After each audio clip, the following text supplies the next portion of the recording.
All right, it's time for a garden update. So what do we have brewing here? We have mint and lemon. I forgot. Oh, lemon balm. Well, I planted lemon balm down there. Don't know if you can see that. And it's starting to come up. We have beans. These are provider beans, and boy, do they provide. I mean, look at this. In pots, they come out great. Now, I made my own special blend of soil. I mixed worm compost, well, worm castings, with something called bumper crop, which is a compost, and I mixed it with peat moss and potting soil. So now we have, these are just seedlings that are just starting to pop up. Arugula and fancy lettuce. And we have arugula over here. We have, these are wax beans, and this is actually my favorite thing. This is my oregano that's actually been growing for the past 5 years. Every year it comes back in this half whiskey barrel.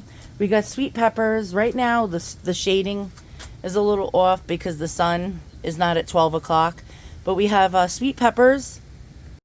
This is like my seedling thing for tomatoes. I transplant them once they pop up. I do have this Ace 55 there in the center.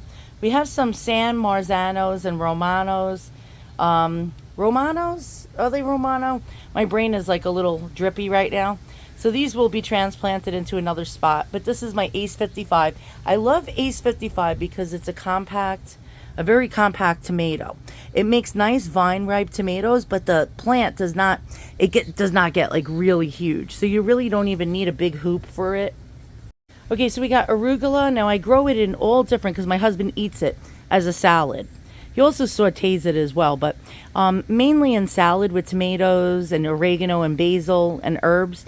And so I have it growing in different like time frames. So I'll grow it. I'll plant the seed, and then they'll start sprouting, and then 2 or 3 weeks later I'll plant more seeds. So we have it going at different times. We have a beautiful white butterfly making its entrance. Here we have some these are large leaf Italian basil, or basil, like the Italians say in Brooklyn. We have Genovese, a mixture of Genovese, basil, or basil, and large leaf. And you can see there's a difference with the leaves of the Genovese as opposed to a large leaf. Now these are baby large leaves, but it's like a different type of leaf. I don't know. I think these are large leaf. I think that the large leaf tastes better. Don't know why, but they just do. So now I turn these into spices for the shaker cans. So I grow 3 different things of basil, and I have it growing actually at different intervals. I don't know if you can see that.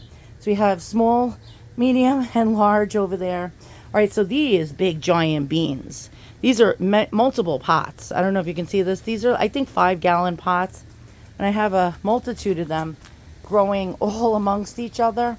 Now what I do is, to get a big bushy plant like this, I put 2 seeds in each hole, and I put at least 25 holes into the soil, into the top of the soil, and put 2 seeds per hole. So there's about 50 bean plants coming out of each pot. And I know that sounds insane, but I get like 5 pounds of provider bean seeds, and it really does well for me all summer. We have more over here. I don't know if you can see that. Loads of them. And then I just started some gourmet lettuce, which is a multitude of, it's like this one. This is the gourmet lettuce. And it's like red and yellow and gold, and it really is great. And so I started right here. It didn't pop up yet. It doesn't grow as fast as arugula. Now arugula comes up really fast. I just put this in on the 21st. I think that's like less than a week ago, and already they're all popping up. And so we have the gourmet that has not done anything yet over here, the gourmet lettuce, but the arugula is always a popping up. If you know what I mean. All right, so we have fancy. This is fancy lettuce over here. And again, the shading is not very good. Let me just try to like pull this way. And you can see it's really gorgeous. It grows great in pots. In pots, they grow great. Back here is a strawberry plant that I've had for over 6 years. It comes back every single year with loads of strawberries. And again, we got some arugula And arugula is always growing in my garden in different intervals. This is a completely failed project, and I'll tell you why. Last year I grew this little tossed out swimming pool that I found on the side of the road. I filled it up with soil, and I grew a lot of different things in it. Herbs and flowers. Even sunflowers grew in this. Carnations. We had bachelor buttons. We had daisies. We had zinnias. We had marigolds. All sorts of flowers. But what happened was pokeweed happened. And pokeweed is the devil when it comes to a garden. I had to pause for a moment because my neighbor's cursing at her dog. And all right, and so here we go. All right, so now pokeweed is the devil. As you can see here, pokeweed. I keep poking the weed. I had to keep plucking it out. It's terrible. It took over this whole entire raised bed with my Russian sage. I don't know if you can see this, but my Russian sage is one of my favorite things to dry as a herb. And you can use it as many things. Potpourri. You can use it for saging. It's actually better than the white Palo Alto Californian sage, in my opinion. But pokeweed has happened. And I started pulling as much of it as I could out and threw it in this pile. But it just keeps coming up and coming up and coming up. And I don't know how to get rid of it because it's going to choke out my sage. By the way, this sage plant is about 7 years old, I'd say. And every year it comes back, and it comes back huge and enormous. Okay, so right here we have the makeshift raised garden bed that I got for free from Home Depot. How did I get it for free? Well, I ordered all these cinder blocks, and I ordered soil, and I ordered compost, and they were supposed to deliver it to us. And we paid for the delivery, which was like another $100, because nobody wants to lug cinder blocks around, and especially in a subcompact SUV. And they were supposed to deliver it, and they never delivered it on time.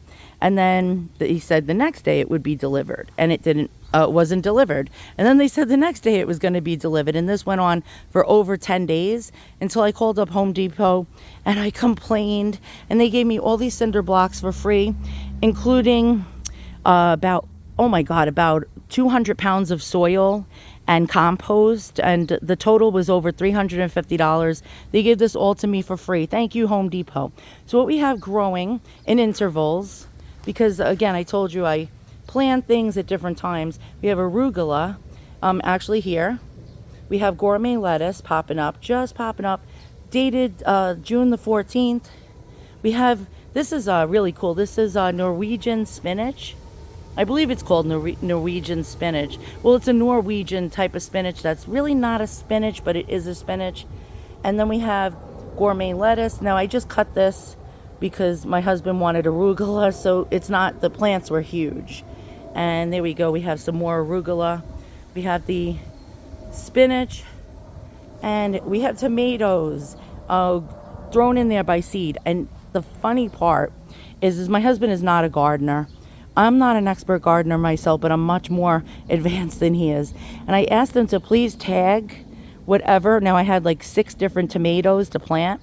And I asked him to please tag them like this. You know, you put the little tag. He did not put the little tags. So we have no idea which tomato plants these are at all. So they have various heights. They were all planted on the same day. Some of them are probably Ace 55 because they're more compact. Some of them cherry, some of them Roma, some of them San Marzano. But I don't know which one is which.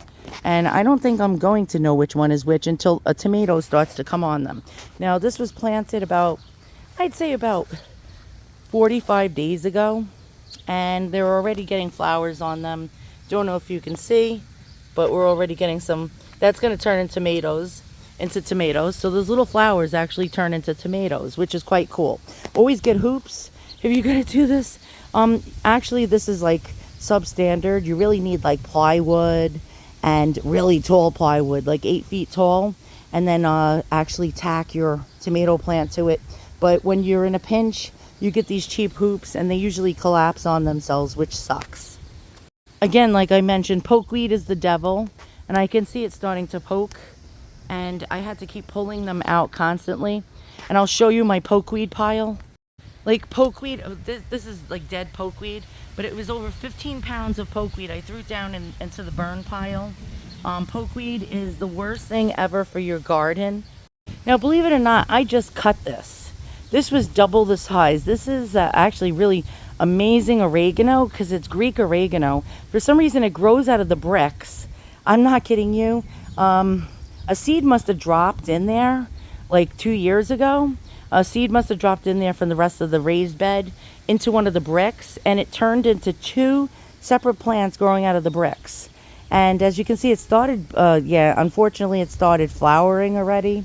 So once they start bolting, you're going to have to like cut the flowers off, as many as you can, because then it gives a signal to the plant to stop producing.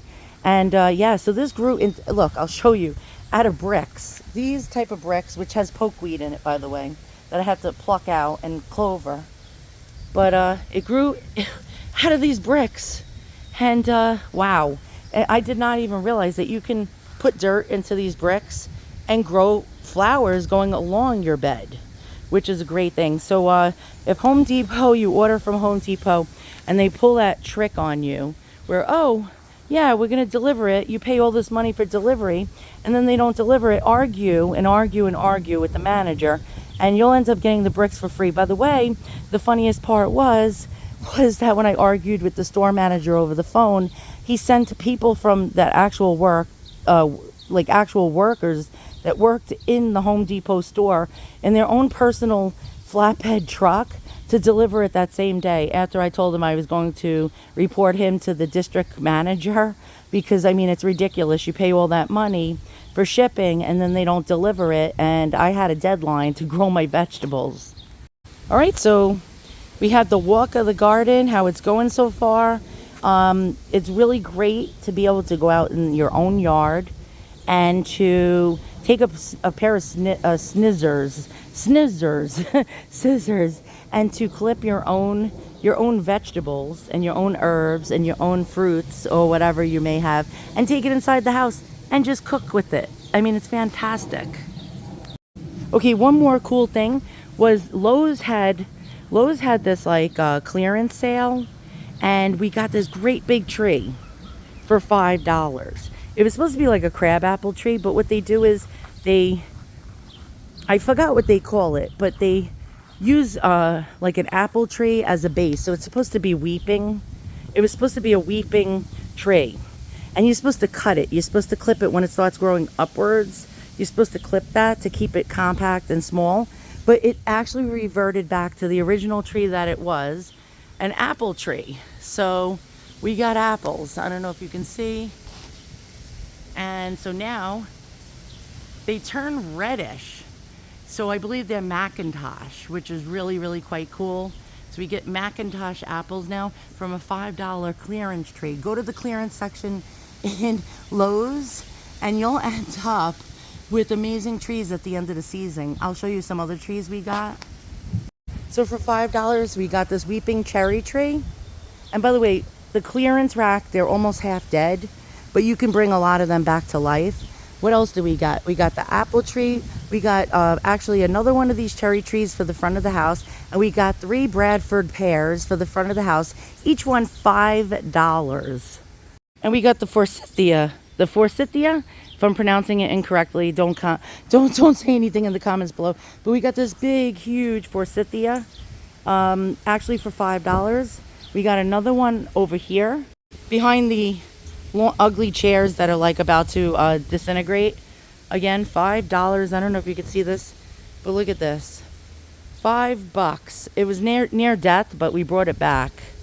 So once again, thank you so much for watching. If you have any gardening questions, I may not be able to answer you in a scholarly way, but I can tell you worm castings is the best thing to throw into your soil.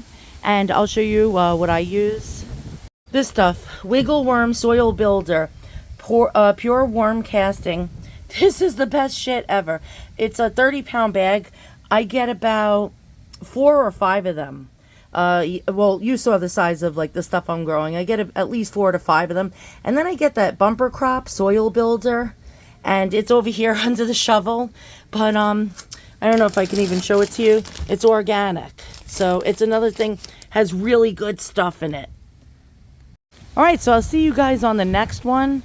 And I'm telling you right now, you will love to grow your own stuff. You'll feel so accomplished when you can go out with a pair of snippers or scissors and you can snip your own veggies and herbs and take them inside and cook with them.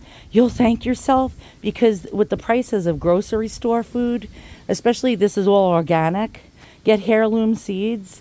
Do not get GMO seeds, and do not get non-organic seeds. You will eat healthier and you will save a heck of a lot of money.